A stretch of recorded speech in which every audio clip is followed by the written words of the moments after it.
네, 제가 시작하면 되는 거죠. 안녕하세요. 저는 중국 전문 컨텐츠 플랫폼 아도바 대표 안준환이고요. 팬데믹 상황에서 더욱 폭발적으로 성장하고 있는 산업인 라이브 커머스가 이미 플랫폼, 브랜드, 크리에이터 등 전 영역에서 이미 2021년에 가장 뜨거운 화두가 됐던 것 같습니다. 그래서 오늘 국내에서 라이브 커머스 산업의 가장 중심에서 활약하고 있다고 생각되는 두 분을 모시고 라이브 커머스의 A to Z를 한번 속 시원히 이야기 나눠보는 그런 시간을 가지려고 하고요. 오늘 사회를 맡은 저는 중국에서 한 20년 정도 경험을 가지고 지금도 여전히 중국 전문으로 비즈니스를 하고 있기에 관련돼서 중국 이야기를 곁들일 수 있는 부분으로 힘을 보태도록 하겠습니다. 먼저 본격적인 질문에 앞서 패널로 참여해 주신 우한 형제들의 김용훈 CPO님과 그립컴퍼니 김하나 대표님을 소개해 드리고자 하는데요. 두 분 차례대로 간단하게 소개를 해주시면 좋겠는데 김용훈 CPO님께서 먼저 좀 해주시죠.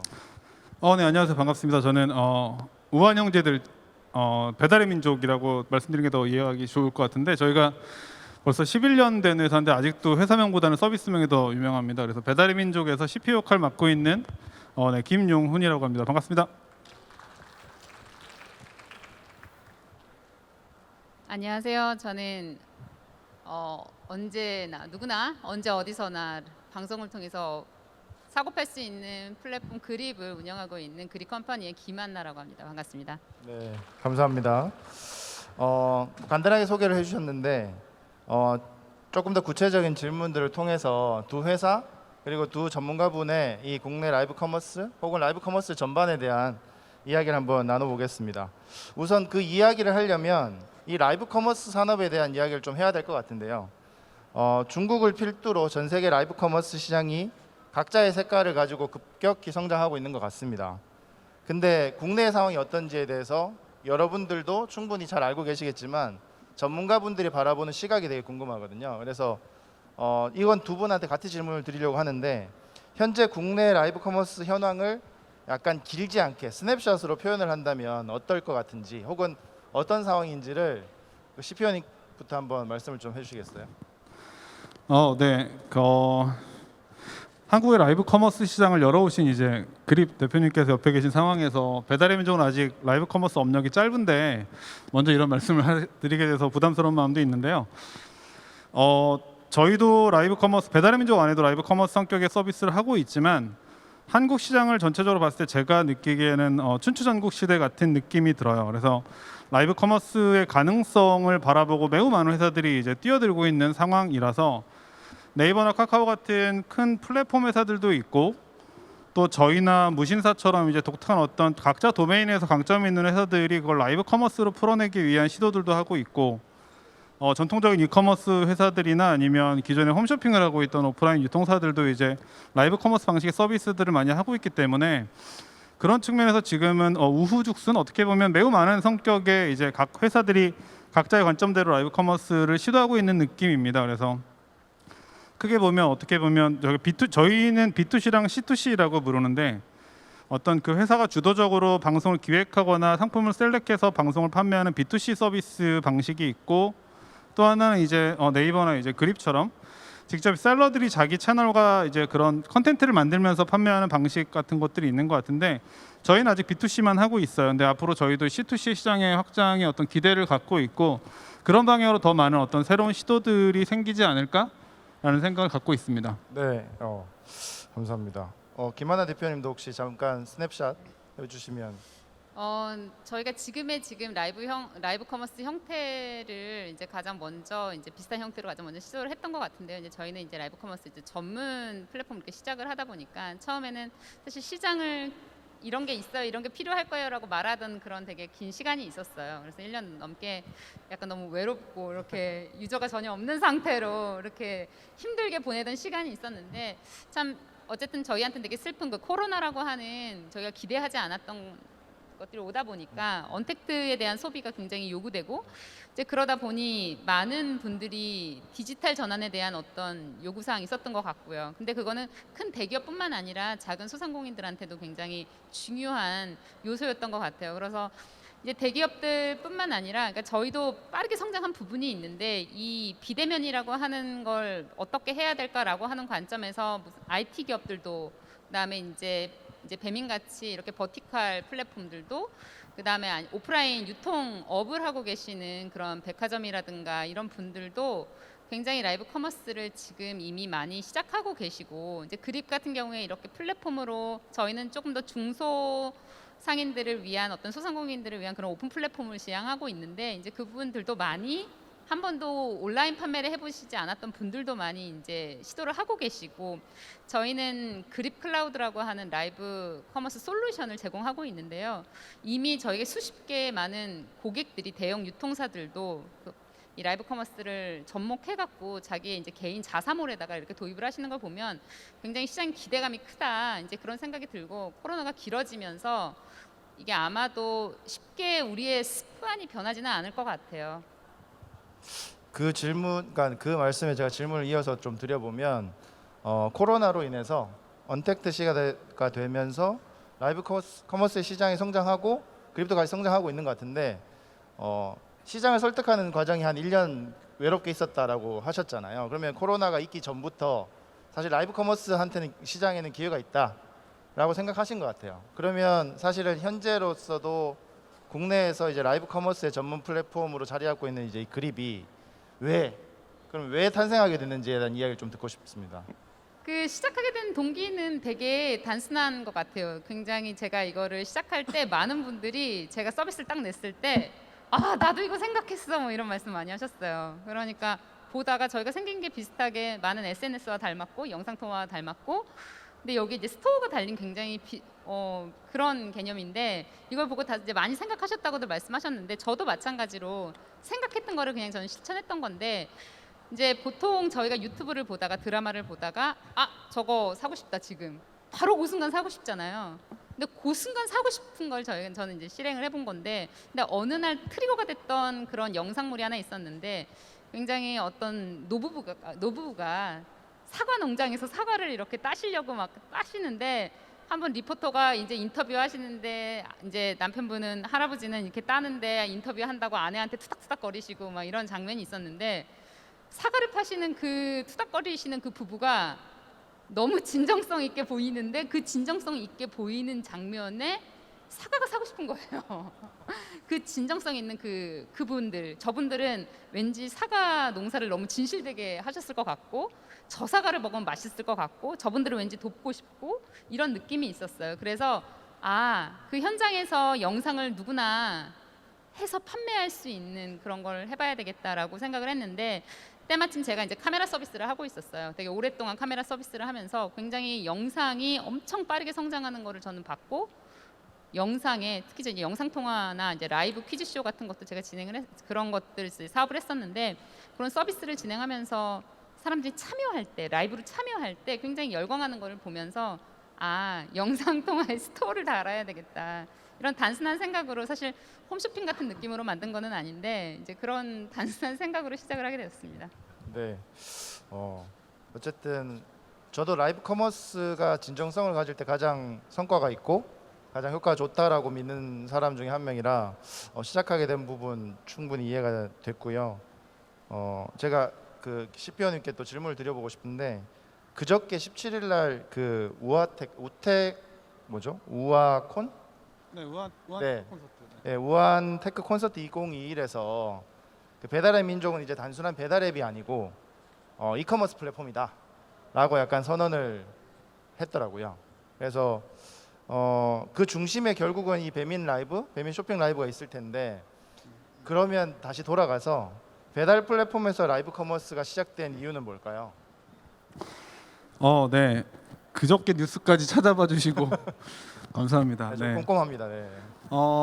저희가 쇼핑 라이브를 배민 쇼핑 라이브라고 제가 부르는데 배민 쇼핑 라이브를 시작하게 된 스토리를 뭐 말씀드리면 하루 종일도 말씀드릴 수 있을 것 같아요. 근데 여러 가지 상황들이 있는데 일단 기본적으로 저는 쇼핑 라이브 같은 형태의 사업에 관심이 개인적으로 있었습니다. 그러니까는 이전 회사에서 중국과 관련된 사업을 할 기회가 있었고 그때 중국에서 이제 왕홍이라는 어떤 분들을 중심으로 이제 이쪽 시장이 만들어지는 걸 보면서 아 이게 충분히 기회가 있는 시장이겠다. 언제쯤 이제 한국에도 들어올 수 있겠지. 당장은 그딴 중국과 한국의 시장 상황과 이제 사용자들 어떤 행태가 되게 다르기 때문에 당장 들어오긴 힘들겠지만 언젠가는 한국에도 이런 것들이 들어오지 않을까라는 생각을 했던 적이 있고요.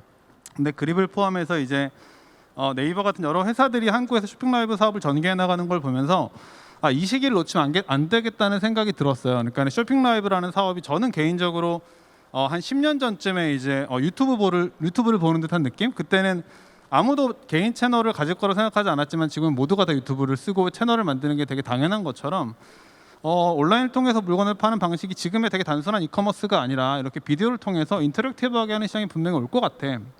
그렇다면 그 시장이 열릴 때 이제 타임 투 마켓이라고 하는 적시에 이 시장에 들어가서 빨리 자리를 잡고 있는 게 필요하겠다라는 생각이 들었던 거죠. 그래서 마침 시장이 열리고 있고 시장의 성장성도 있어 보이는데 내부적으로도 좋은 기회가 있었던 것 같아요. 그러니까 저희가 회사에 많은 분들이 이제 배달의 민족만 저희가 서비스하는 걸로 보이시겠지만 물 밑에 보면 되게 많은 새로운 시도들을 하는 조직들이 있는데 거기에도 이제 그 비디오 관련해서 이제 뭔가 테스트라는 조직이 있었어요.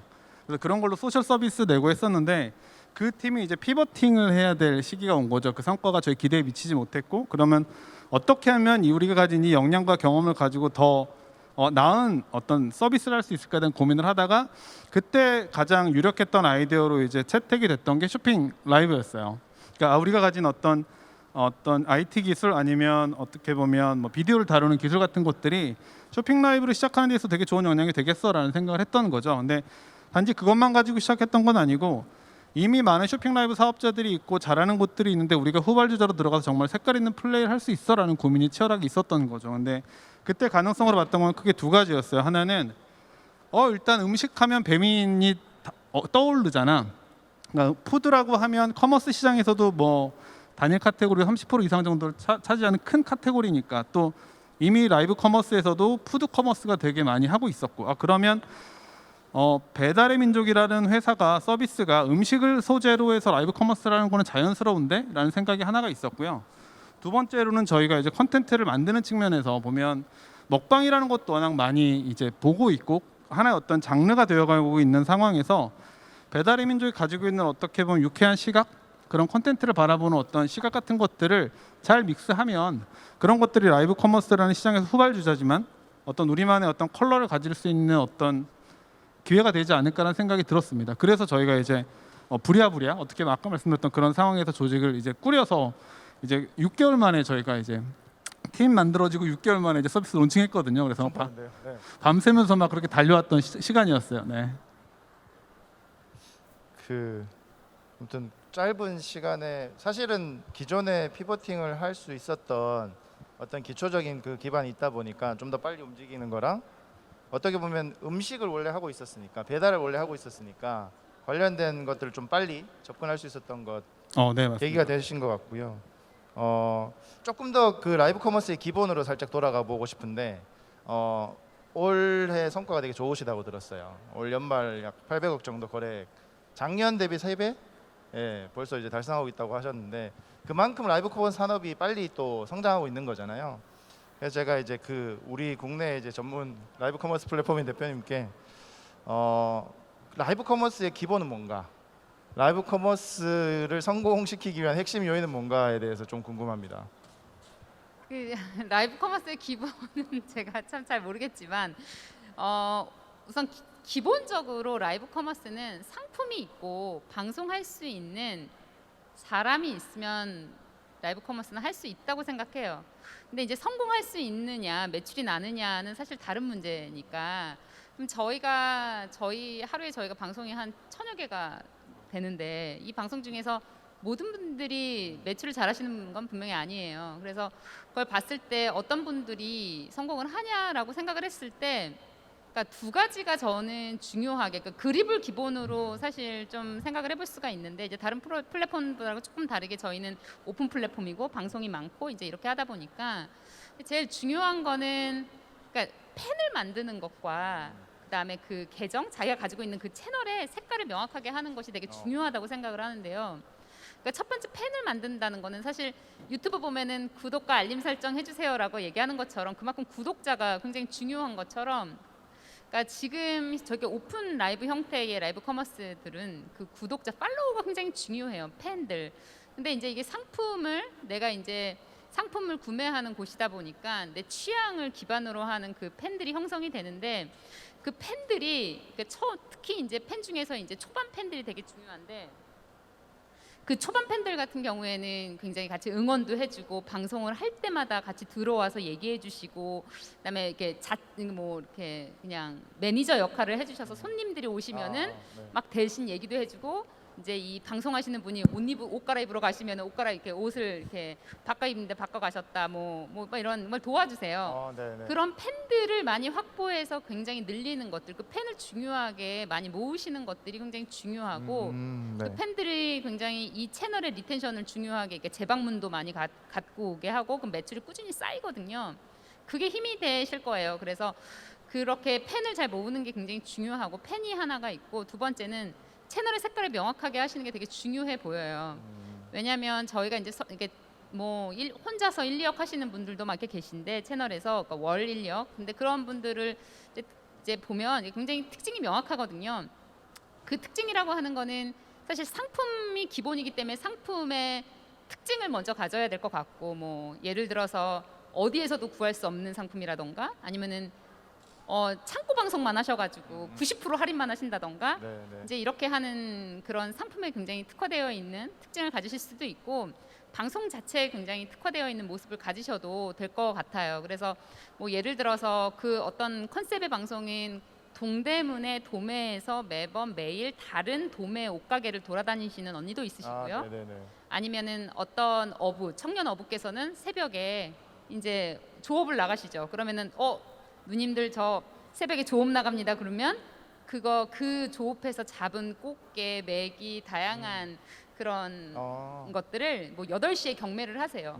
어제 샀던 물건이랑 오늘 샀던 물건이랑 같아도 사실은 가격이 다를 수 있는데 나는 굉장히 신선한 걸 받아서 먹을 수가 있고 그래서 그런 식으로 굉장히 이 컨셉을 굉장히 명확하게 가지시면 이제 소비자들이 원하는 그 마음의 선의 가격과 상품이 다르기 때문에 이제 그런 것들을 잘 찾으셔서 팬과 그 채널의 색깔을 명확하게 하시는 것들이 굉장히 매출 도움이 되지 않을까 이런 생각이 듭니다. 국내에서 가장 잘 나가는 플랫폼의 또 조언이니 실제 라이브 커머스 할 때 그 팬과 색깔 되게 중요할 것 같습니다, 진짜.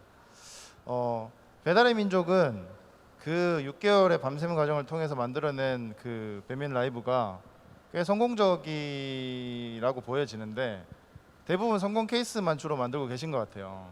혹시 이제 실제로는 그렇진 않고 실패 사례도 조금 있겠지만 제일 이제 말하고 싶은 성공 사례 혹은 제일 말하기 싫지만 한번 이야기할 수 있는 실패 사례 이야기해 주시면 좋을 것 같아요. 실패 사례는 너무 많아서 사실 다 일일이 설명드리기 어려운데, 그러니까 물론 저희가 말씀하신 것처럼 저희가 빠른 시간 안에 이제 준비를 한 거에 비해서는 시장 내에서 많이 알아봐 주시고 또 이제 나쁘지 않은 실적을 거두고 있는 거에 대해서 내부적으로 다행이라고 생각하지만 사실 성공만 있었던 건 절대 아니고요. 아직도 성공 방정식을 계속 찾아가고 있는 것 같아요. 그래서 성공과 실패로 딱 이제 나눠서 얘기할 수는 없겠지만 또 성공도 어떤 걸 성공이라고 보느냐에 따라 다를 것 같은데 그럴 수 있죠. 만약에 만약에 매출이 정말 좋은 방송이 성공이다라고 하면 그런 것들은 어떻게 보면 일단 상품 경쟁력이 되게 좋아야 될 것 같아요. 그러니까 저희가 앞서 말씀드렸던 것처럼 라이브 커머스를 처음 시작할 때 우리가 가진 어떤 컨텐츠를 잘 만들 수 있는 역량 같은 것들이 있으니까 이게 되게 많이 도움이 되겠지라고 생각을 했는데 사실 이 방송이 되게 잘 만들어졌느냐와 그게 좋은 성과를 내느냐는 약간 다른 것 같아요. 그러니까 매출 측면에서는 얼마나 이제 좋은 상품이 또 이렇게 좋은 가격으로 좋은 혜택으로 이제 팔려지느냐에 따라서 많이 영향을 받는 것 같습니다. 또 실패로 보면 저희가 이제 다른 플랫폼에서는 되게 잘 팔렸는데 같은 가격으로 저희는 안 팔리는 케이스들도 있어요. 왜 그러냐면 사용자들 배달의 민족에 들어와서 이거를 보고 살 거라는 기대를 별로 하지 않는 거죠. 그러니까 타겟 사용자의 어떤 성향이 다르다 보니까 항상 성공하는 것이 여기 성공하지 않는 경우들도 있더라고요. 그런 측면에서 보면 이제 되게 좋은 상품들을 또 적시에 가져와서 판매했을 때 매출 측면에서는 도움이 되는 것 같고 특히 저희 같은 경우는 프랜차이즈 상품권들을 많이 팔거든요. 그러니까 프랜차이즈 입장에서는 이게 상품권 같은 것들을 판매할 때 배달의 민족에서 팔게 되면 이거를 물론 좋은 가격에 팔게 되면 사용자들은 여기서 구매한 프랜차이즈 상품권을 사서 바로 옆 채널로 옮겨가서 바로 주문을 할 수 있는 거예요. 가격 할인도 있고 바로 이제 그 소비와 이제 주문이 한 번에 이루어지다 보니까 프랜차이즈 입장에서도 되게 좋은 채널이고 고객들도 많은 혜택을 받을 수 있는 그런 사례들이 많고요.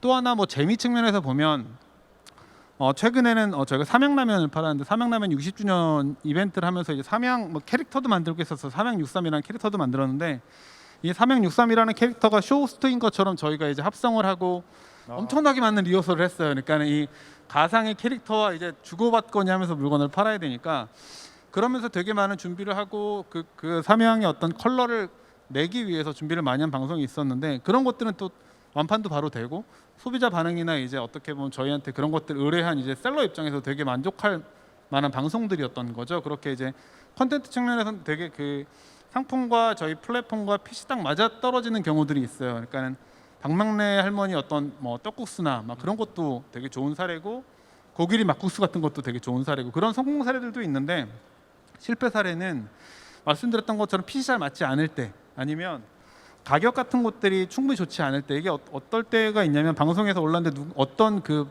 보는 분 중에 한 분이 어디가 더 싸네라는 거 한마디 올려오면 매출이 쫙 떨어져요 그 순간에. 그러니까 분명 이것도 분명 가격이 되게 민감한 상품 거다 보니까 그런 부분에 있어서 좀 민감도가 있고 저희가 준비하면서 만약에 이 방송 하나를 만들기 위해서 매우 많은 분들이 이제 준비를 해주시는데 뭐 MD 분도 계시고 PD 분도 계시고 출연자 분도 계시고 근데 모두가 노력해서 되게 잘 만들어진 방송들은 잘 이제 기대한 만큼 성과들이 나오는데 조금 소홀하다거나 조금 이제 관점이 달랐다거나 그런 것들이 있으면 그것이 성과에 영향을 미치는 것 같아요. 그래서 그런 좋은 핏을 찾아가는 거 그런 것들이 되게 중요한 것 같습니다. 네. 저는 다 성공한 줄 알았는데 또 실패를 많이 하셨다고 얘기해 주시니까 진짜 어려운 것 같아요. 라이브 커머스가 쉽지 않은 것 같은데 사실은 그립 같은 경우에는 좀 전에도 설명 주셨지만 오픈된 플랫폼인 거잖아요. 그러면 어떻게 보면 기획된 라이브도 있겠지만 오픈된 라이브로 플랫폼은 정말 거들 뿐일 텐데 사실 그 오픈 라이브의 성공 가능성이 사실 기획 라이브에 비해서는 플랫폼 선호도도 그렇고 전문성도 그렇고 좀 쉽지 않을 텐데 그래도 플랫폼 입장에서는 오픈 라이브가 더 많이 성장을 해야 전체적으로 파이가 커지는 게 사실일 텐데 어떻게 지원을 생각하고 있지 혹은 지금 어떤 식으로 그들을 지원하고 또 그분들한테 더 잘 될 수 있는 방법을 이끌고 있는지 궁금합니다. 저희 회사 이제 비전은 이제 everyone can sell이라고 모든 사람이 팔 수 있다라고 하는 비전을 먼저 세우고 이제 프로덕트를 기획하고 만들고 했는데요. 그만큼 저희는 모든 사람이 잘 팔 수 있게 하는 걸 굉장히 집중을 하는데 모든 사람이 굉장히 집중을 많이 하거든요. 그래서 누구나 이제 쉽게 방송을 통해서 판매가 일어날 수 있게 하는 거에 집중을 하다 보니까 저희가 지원하는 걸 크게 세 가지로 생각해 볼 수 있을 것 같아요. 이제 첫 번째는 기술적인 측면인데 저희가 이제 초반에도 말씀드렸듯이 이제 소상공인들이나 중소상인들이 굉장히 많으시다 보니까 그분들은 장비나 아니면 많은 이렇게 비용을 들이거나 편집을 하거나 아니면 준비를 하셔서 하실 수가 없으세요. 생계하시는 분들이 훨씬 많으시기 때문에 이제 그분들한테 어떻게 하면 정말 손쉽게 방송을 좋은 일정 수준의 퀄리티 이상을 유지하면서 할 수 있게끔 할 것이냐 이제 충분히 기술로 할 수 있을 거라고 생각을 하고 있거든요. 그래서 오픈하면 저희가 이제 뭐 다양한 필터들이 있는데 예뻐 보이게 보이거든요. 그래서 내가 조금 화장을 덜해도 왜냐하면 상품을 더 좋은 걸 준비하는 게 더 중요한 중요한 매출을 하는데 더 중요하시기 때문에 내가 꾸미거나 뭐 이렇게 하는데 신경 못 쓰실 수도 있잖아요. 필터를 준비할 수도 있고요. 근데 어떠한 환경에서도 방송이 끊기지 않게 하거나 아니면은 이제 프롬프트 같은 거 크게 있잖아요, 보통은. 근데 저희도 이제 핸드폰에서 프롬프트 기능을 지원한다거나 뭐 이런 기술적인 어떤 방송의 다양한 기능을 이제 이렇게 제공하는 거, 어디서나 쉽게 방송하실 수 있게 하는 거 이런 것들을 저희는 이제 제공을 첫 번째 하고요. 그다음 두 번째는 사실 이분들은 컨텐츠를 오랫동안 방송을 1시간 한다는 건 굉장히 어려운 일이에요. 사실 저희는 1시간 하시는 분도 있고 5시간 하시는 분도 있어요. 근데 이제 그런 분들이 그 방송을 잘 이끌어가게 하는 컨텐츠를 지원하는데 이 컨텐츠라고 하는 거는 사실 저희가 어떻게 컨텐츠 가이드를 드릴 수는 없죠. 그분들이 다 기획하시고 하시는 건데 그 컨텐츠를 재미있게 하게 할 수 있도록 기능을 제공해요.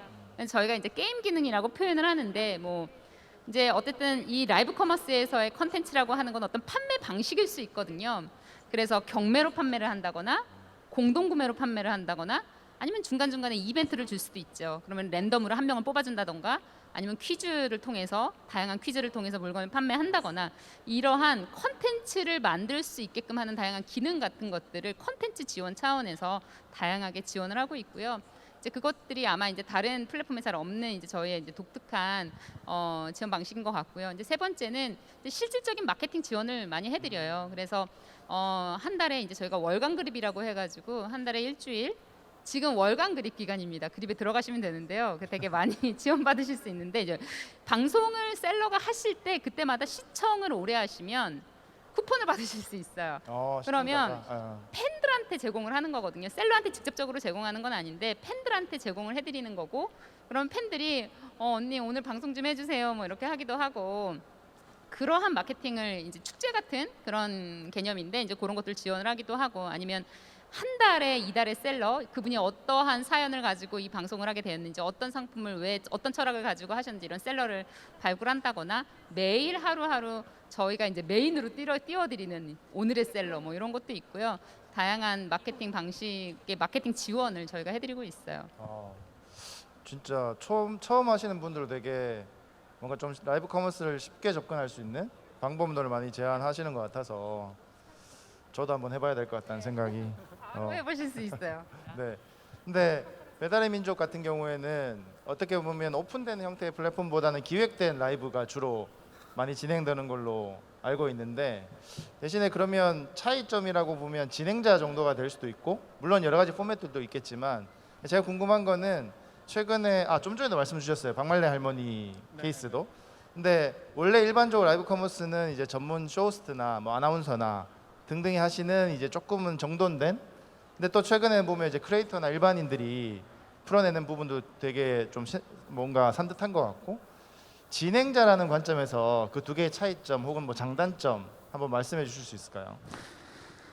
네, 말씀하신 것처럼 사실 어떤 분이 이제 그 방송을 이끌어가느냐에 따라서 방송의 컬러나 성과가 되게 많이 달라지는 것 같아요. 근데 저희는 그러니까는 사실 어떤 분을 모실까를 결정하기 전에 사실 이 방송을 그러면 저희 다 이제 그런 어떤 뭐 스크립트 같은 것들을 저희가 짜니까 이 방송에 어떤 점을 소구할 거고 어떤 식으로 콘텐츠를 구성할지에 대한 계획을 먼저 세운 다음에 그것과 핏이 가장 잘 맞는 분을 이제 고르고 있는데, 그러다 보니까 평소에 이제 네트워크 관리랄까 이제 저희가 그런 것들을 하려고 노력하고 있어요. 근데 말씀하셨던 것처럼 전문 쇼핑 호스트 분들이 훨씬 안정감 있고 되게 상품 설명이나 아니면 분위기 리드 같은 것들을 정말 잘해주시는 것 같아요. 어떻게 보면 되게 프로페셔널한 분들이라서 그분들만이 팔 수 있는 성격의 상품들도 있는 것 같아요. 뭐 예를 들어 전문 의약품이랄까 아니면 정말 그러니까는 프로만 할 수 있는 그런 성격의 것들이 있어서, 그런 분들 같은 경우는 되게 방송에서 해야 될 말과 하면 안 될 말도 잘 알고, 어떤 부분을 어느 시점에 수고해야 될지, 또 그럼 지금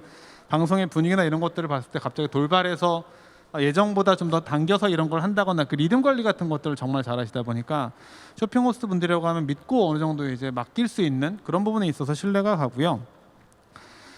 이제 크리에이터 분들도 최근에 이쪽으로 많이 이제 진출하고 계신데, 흔히 말하는 셀럽이라고 하는 되게 유명한 연예인 분들이나 이제 유명한 크리에이터 같은 분들은 그분들을 모시는 것만으로 기본적으로 어떻게 보면 보장되는 트래픽 같은 것들이 있는 것 같아요. 그러니까 그분들을 좋아하는 뭐 팬클럽일 수도 있고요. 그런 분들이 이 방송을 기다려서 이제 조인하시거나 보거나 아니면 그렇게 만들어진 어떤 후끈한 분위기 같은 것들이 있습니다.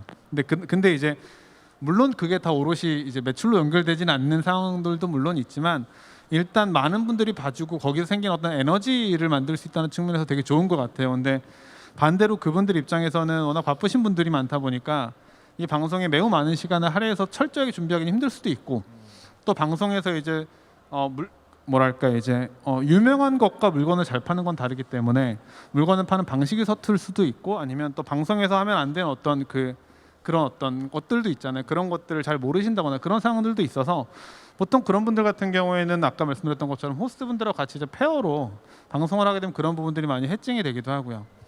근데 가장 재밌는 거는 사실 이제 어떻게 보면 오픈 플랫폼에서 가지고 있는 어떤 그런 생기 같은 것들인데, 그러니까 개인 크리에이터 분들도 계세요. 말씀하셨던 것처럼 생산자분들이 나오거나 아니면 유명하진 않지만 이쪽을 뭔가 정말 해보고 싶은 어떤 개인분이 나왔을 때 생기는 의외성 같은 것들이 있거든요. 그러니까는 말씀하셨던 것처럼 내가 파는 사과 나와서 내가 파는데 처음에 보면 약간 좀 전문적이지 않으니까 말도 어눌한 것 같고 답답한 것 같은데 이분들이 가지고 있는 어떤 이분들만이 답변할 수 있는 것들도 있고 이분들만이 표현할 수 있는 것들이 있잖아요. 막 그런 것들이 전달되다 보면 그것 때문에 팬이 생기기도 하고 또 그런 경우에 기대하지 않고 훨씬 더 많은 어떤 반응이나 성과가 나온다거나 하는 것들이 매우 많아서 어떻게 보면 그런 어떤 그 쇼핑 라이브의 어떤 원래 모토 아니면 방향성 같은 것들을 생각했을 때 그런 셀러들, 생산자들 아니면 개개인들이 좀 더 조명받을 수 있는 것들이 훨씬 더 앞으로 많이 필요하지 않을까? 네, 그런 생각을 하고 있습니다. 네, 네, 네. 사실은 뭐 저희 회사는 사업 자체를 중국으로만 포커스를 하고 있어서 중국 쪽에 대해서 많이 스터디를 하고 있는데 중국 쪽의 라이브 커머스 시장은 사실은 전 세계에 가장 어떻게 보면 앞서 있고 가장 큰 시장이라고 또 볼 수 있거든요. 올해 기준으로 한 6월 기준 한 4억 명 정도의 이제 뭐 이미 사람들이 라이브 커머스를 하고 있고 약 2조 위안, 한국은 한 360조 정도 시장이 올해 시장이에요. 그러니까 엄청나게 큰데 제가 보니까 사실은 커지면서의 부작용도 되게 큰 것 같습니다. 실제로 뭐 예를 들어 허위라든가 과장에 대한 이야기도 있고 짝퉁, 가품 혹은 이제 그 외에 여러 가지 이슈들이 라이브 커머스 산업이 커지면서 나오는 이야기들인데 그러면 국내도 사실은 그 부분에 대한 이야기들이 나올 수밖에 없잖아요. 사실 그래서 적어도 국내 시장을 찾아봤더니 올 상반기에도 그런 뭐 농수산물 중심으로 해서 허위 광고 뭐 이런 짝퉁 이런 이야기들이 되게 많아서 규제를 하느냐 마느냐 이런 논란도 있더라고요. 그래서 어떻게 보면 그런 형태의 전문 플랫폼을 운영하고 있는 그립 입장에서 뭔가 규제가 필요하다 혹은 규제 외에 어떤 방법론이 필요하다 혹은 본질적으로 이런 것들이 먼저 해결돼야 될 것 같다라는 말씀을 좀 해주시면 좋을 것 같아요. 허위 가장 광고랑 그다음에 가품이나 품질 이슈랑 약간 구분을 해볼 수 있을 것 같아요. 사실 이제 품질이나 그러니까 그런 왜 그런 문제가 생기냐 이제 품질 이슈나 가품 이슈나 이런 문제들 같은 경우에 사실 오픈 플랫폼에 훨씬 더 많을 거라고 생각을 하고 전통적인 온라인에서 상당히 많이 벌어지는 일들인데요. 근데 이제 그런 이슈들은 사실 이 라이브 커머스에서 이제 적어도 이거 오픈 플랫폼 형에서는 있기가 참 어렵기는 한 것 같기는 해요. 왜냐하면 사장님들이 생산자가 직접 나와서 사실 보통 온라인에서는 상품을 중심으로 구매를 하고 정보가 상품을 위주로 되어 있지만 오픈 플랫폼에선 생산자가 누군지 제조자가 누군지를 사실 드러내게 되어 있잖아요. 이렇게 막 방송 직접 하시는 분들이 굉장히 실제로 이제 그립에서 굉장히 많고 이제 그러다 보니까 이제 거기에서는 문제가 조금 훨씬 더 기존에 있는 온라인에서 있는 문제들보다 덜할 거라고 생각해요. 그러다 보니까 그게 반증으로 저희가 반품률이 1%가 안 되거든요. 3년 동안 저희가 이제 이 비즈니스를 하고 있는데 이 3년 동안에 누적이 1%가 안 돼, 누적 평균이 1%가 안 되는 걸 보면 사실은 상품에 대한 어떤 가품이라든가 품질 이슈가 상당히 적다라고 보여지는데 허위 가장 광고는 사실은 조금 저희도 염려되는 부분이기는 합니다. 홈쇼핑에서 허위 가장 광고에 대해서 규제가 많이 이제 받고 있고 홈쇼핑 쪽에서도 라이브 커머스가 너무 이제 이렇게 여기는 규제도 없이 이게 너무한 거 아니냐라고 말씀하시기도 하시는 것 같은데 사실 이제 이 부분에 대해서는 조금 이제 제 생각에는 그러니까 소상공인들한테 그 방송이 가지고 있는 지금 현재의 방송 규제를 들이대면 아무것도 하실 수가 없을 수도 있어요. 방송에 있어서. 왜냐하면 굉장히 그분들은 교육되셔야 되는데 방송하는데 교육되시지 않았기 때문에 사실 잘 몰라서 실수하실 확률이 훨씬 더 높거든요. 그래서 같은 잣대로 규제를 하면 사실 라이브 커머스가 굉장히 성장하기가 어렵지 않을까라는 생각은 분명히 있습니다. 그래서 아무래도 이제 그분들이 어떤 판매하는 데 있어서 그 규제가 굉장히 이게 자기 그냥 몇 개 없는 자기 상품 팔 수도 있는 건데 그 규제가 사실 지금 현재의 홈쇼핑이나 방송 규제만큼이면 안 되지 않을까라는 생각이 있고 또 하나 그런 일들이 어쨌든 소비자가 피해를 보면 안 되니까요. 소비자가 피해를 보지 않게 하기 위해서 플랫폼의 역할이 분명히 있다고 생각을 합니다. 그래서 이 저희가 지금 실제 그립에서 하고 있는 것들은 셀러분들한테 아니면 저희는 그리퍼라고 이제 왕원같이 이제 전문적으로 하시는 분들 그리퍼라고 부르는데 그분들을 정기적인 교육을 하고 있어요. 그래서 이런 것들 하시면 안 된다. 이런 것들을 스스로 모니터링하고 실제로 방송을 키시기 전에 이런 행동하시면 안 돼요. 이런 말씀하시면 안 돼요. 이런 것들이 방송하기 전에 알러트가 계속 나가요. 그렇기 때문에 이제 저희는 그런 교육하고 알려드리고 가이드 드리는 것들을 분명히 충실히 플랫폼에서 해야 되지 않을까 이런 생각이 듭니다. 네, 네. 너무 좋은 말씀이신 것 같아요. 제가 생각해도 사실 규제는 반드시 필요하다라고 이야기할 수 없는 뭐 악까지 얘기하면 좀 그렇지만 저희가 또 규제가 없을 때 있는 또 시장의 혼란함을 또 막기도 해야 되니까 항상 고민이 많아지더라고요. 저희가 이제 뭐 패널 토의를 이제 좀 약간 후반부로 끌고 간다는 관점에서 제가 이제 뭐 이런저런 질문을 또 드리기도 했는데 사실은 저는 이제 이 세션을 이제 모더레이터를 맡고 나서 고민을 하면서 그런 생각을 했었어요. 아까 김 대표님 말씀 주셨지만 라이브 커머스의 핵심은 뭘까? 거기에는 이제 펜과 색깔이라고 말씀을 주셨는데 저는 이제 펜과 이제 크리에이터 혹은 펜과 판매자라는 관점에서 대표님이 이제 그 사과? 네, 사과를 파는 그 보고 진정성을 느끼고 물건을 사고 그래서 제가 떠올렸던 키워드가 신뢰였었거든요. 아 결국은 라이브 커머스란 것도 물건을 사고 파는 행위에 어떻게 보면 플랫폼의 변화나 패러다임의 변화에서 나오는 거니까 신뢰가 참 중요한데 이게 온라인이란 곳이 물론 얼굴을 내놓고 하고 이런 여러 가지 것들이 있지만 신뢰가 무너지는 것도 한순간의 일이기도 하고요. 그래서 제가 오늘의 키워드를 신뢰로 잡았는데 저는 또 플랫폼에서 라이브 커머스가 일어나고 하는 이제 두 회사에서 어떻게 보면 이 신뢰라는 키워드를 가지고 어떤 고민을 해보셨는지가 좀 궁금해요. 그러니까 지금까지 고민을 제가 이거 준비된 질문이 안 지어서 갑자기 좀 약간 당황스러워하시는 눈빛인데 좀 덜 당황스러워하시는 것 같은 CPO님께서 먼저 아, 네, 저도 당황스러운데요. 그러니까는 말씀하신 것처럼 저희는 물론 오픈 플랫폼 방식은 아니다 보니까 저희가 직접 그런 것들을 소싱하고 제작하고 판매하는 방식이다 보니까 그런 측면에서 다소 안전한 건 맞는 것 같아요. 근데 저희가 또 하나 이제 뭐랄까 조심하고 있는 건 저희도 배송 판매는 경험이 회사가 많지 않거든요. 그러니까 배달은 많이 해봤는데 배달은 많이 해보고 어떤 상황들이 생기는지에 대한 케이스가 되게 빠삭한데 저희가 어떤 그 상품을 배송해보는 케이스는 많지 않았던 거예요. 보면 쇼핑 라이브를 통해서 물건을 팔았을 때 그 물건이 방송에서 담보한 그런 퀄리티대로 그대로 고객한테 전달이 되느냐에 대해서 이 뒷부분에 있어서 만약에 우리가 충분히 관리되지 못하면 고객 입장에서는 되게 맛있다고 해서 샀는데 와봤더니 다 찌그러져 있고 맛없고 달지 않아 막 그런 불만들이 생길 수 있는 거죠. 그러면 우리가 처음에 엄선했던 그러니까 왜 그러면 셀렉션이라는 게 되게 중요한 게 배달의 민족에서 사면 믿을만해라는 신뢰를 기본적으로 주지 않으면 고객분들이 그런 매 방송마다 이거를 살까 말까 판단을 하게 만드는 건 너무 힘든 일이잖아요. 그럴 거면 그냥 믿을만한 다른 데 가서 하지 내가 굳이 여기 와서 이렇게 리스크 테이크를 할 필요가 없다는 거죠. 그렇게 보면 쇼핑 라이브라는 새로운 사업을 배달의 민족에 선보이면서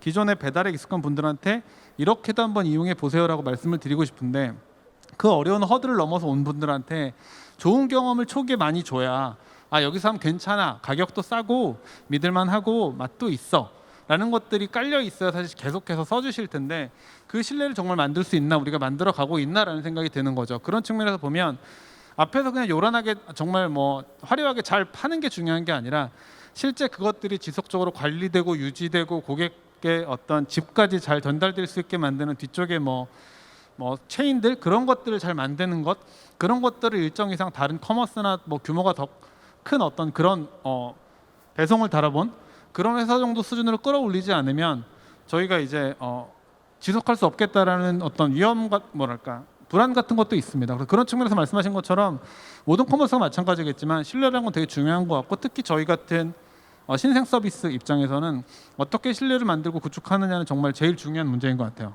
네, 너무 좋은 말씀이신 것 같아요. 혹시 대표님도 한마디 해주시겠어요?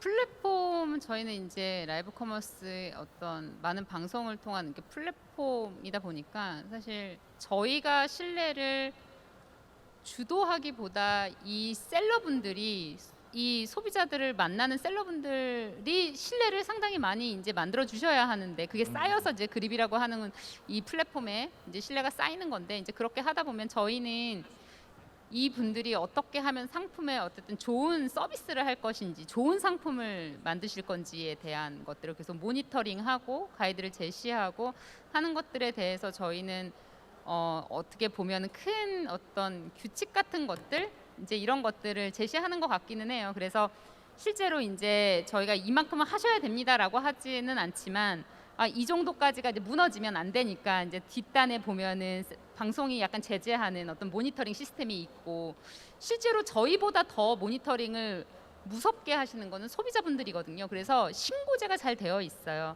라이브 방송 같은 경우에는 사실 방송을 보다가 이제 신고를 할 수 있게 되어 있고 신고에 대해서 별점 뒤에서 이렇게 페널티가 이제 있어서 그 페널티에 해당하는 그런 액션들이 있거든요. 그러다 보니까 어쨌든 컨텐츠에 어느 정도 이제 수준을 유지하고 상품에 대한 소지 유지하고 그다음에 저희는 모든 리뷰를 다 공개하고 이제 모든 이거 그러니까 실시간으로 이제 이 방송하는 리뷰를 한꺼번에 같이 동시에 보실 수 있게끔 한다거나. 근데 제일 신뢰를 사실은 하는 거는 사실 샀던 소비자가 다시 와가지고 이야기하는 거죠. 아까도 이제 CPO님이 저 가격 뭐 무슨 가격 얘기 한번 하면은 갑자기 우르르 갑자기 안 사거든요. 아 여기서는 우리를 저버렸다 뭐 이런 얘기도 하기도 하고 저번에 샀는데 배송이 막 너무 열흘 걸렸어요. 막 누가 이런 거 쓰시면은 방송하실 수 없거든요. 사실 그렇기 때문에 전반적인 서비스에 있어서 어떤 그 수준을 유지할 수 있게끔 계속 교육하고 말씀드리고 하는 것들을 플랫폼 저희는 굉장히 노력을 많이 하고 있어요. 근데 이제 아무래도 방송이다 보니까 컨텐츠적인 수준까지에 대한 부분도 조심할 수 있도록 저희가 노력을 많이 하죠. 네. 실제로 말씀처럼 뭐 진행 중에 그리고 또 사후에 배송까지 혹은 배송 이후에까지 사실 고민 안 할 수 없는 부분인 것 같긴 합니다. 특히나 라이브 커머스란 건 라이브 상황인 거잖아요. 그러니까 라이브 상황을 통제한다는 건 사실 너무나도 어려운 일인 것 같기도 하고 하지만 그게 어떻게 보면 어느 정도의 틀 안에서 어느 정도 신뢰할 만한 수준의 어떤 틀 안에서 그게 진행이 되어야 사실은 사업도 지속 가능이 있고 크리에이터나 컨텐츠도 그럴 것 같다는 생각이 많이 들긴 합니다. 저희가 이제 마무리하는 질문을 좀 드려보려고 하는데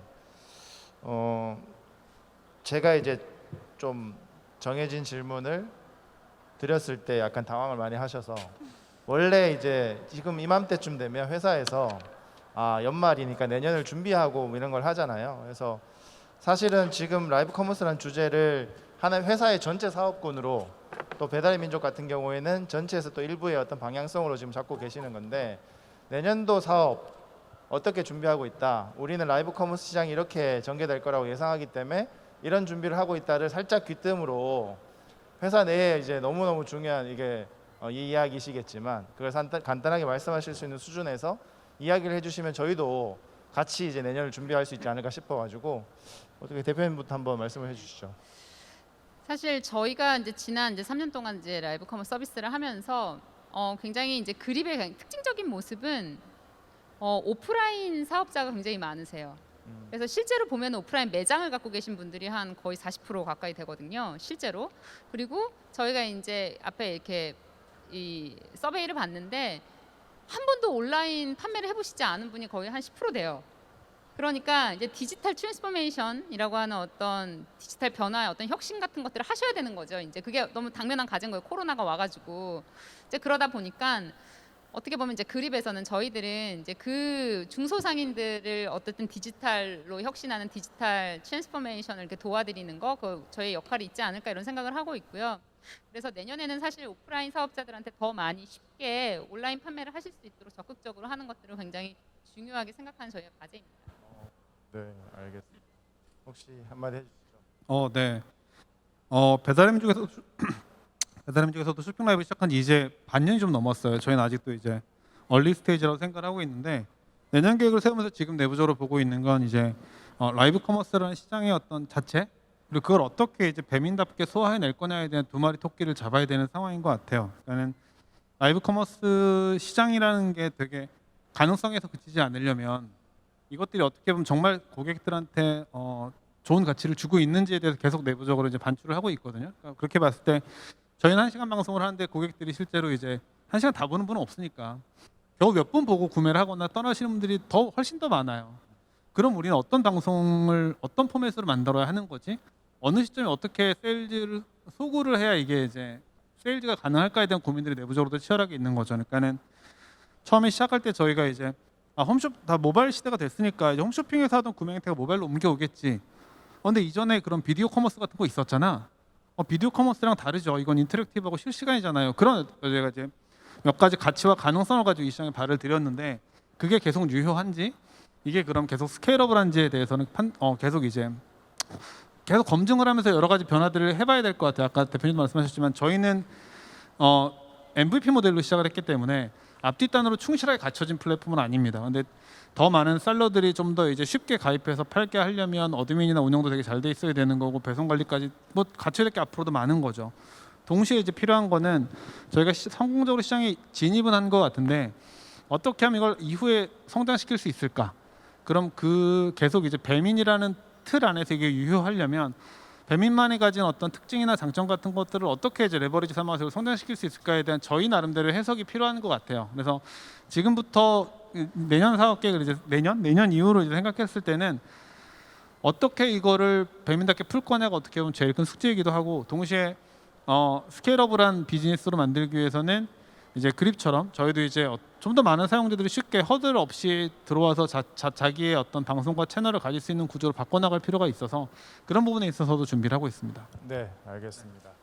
사실 시간이 금방 흘러간 것 같아요. 좀 전에 백에서는 말을 잘 못하실 것 같다고 얘기하셨는데 너무나도 이제 많은 이야기들도 잘 해주셔가지고 아마 여기 앉아 계신 분들과 이제 온라인에서 보시는 분들도 도움이 많이 되셨을 것 같습니다.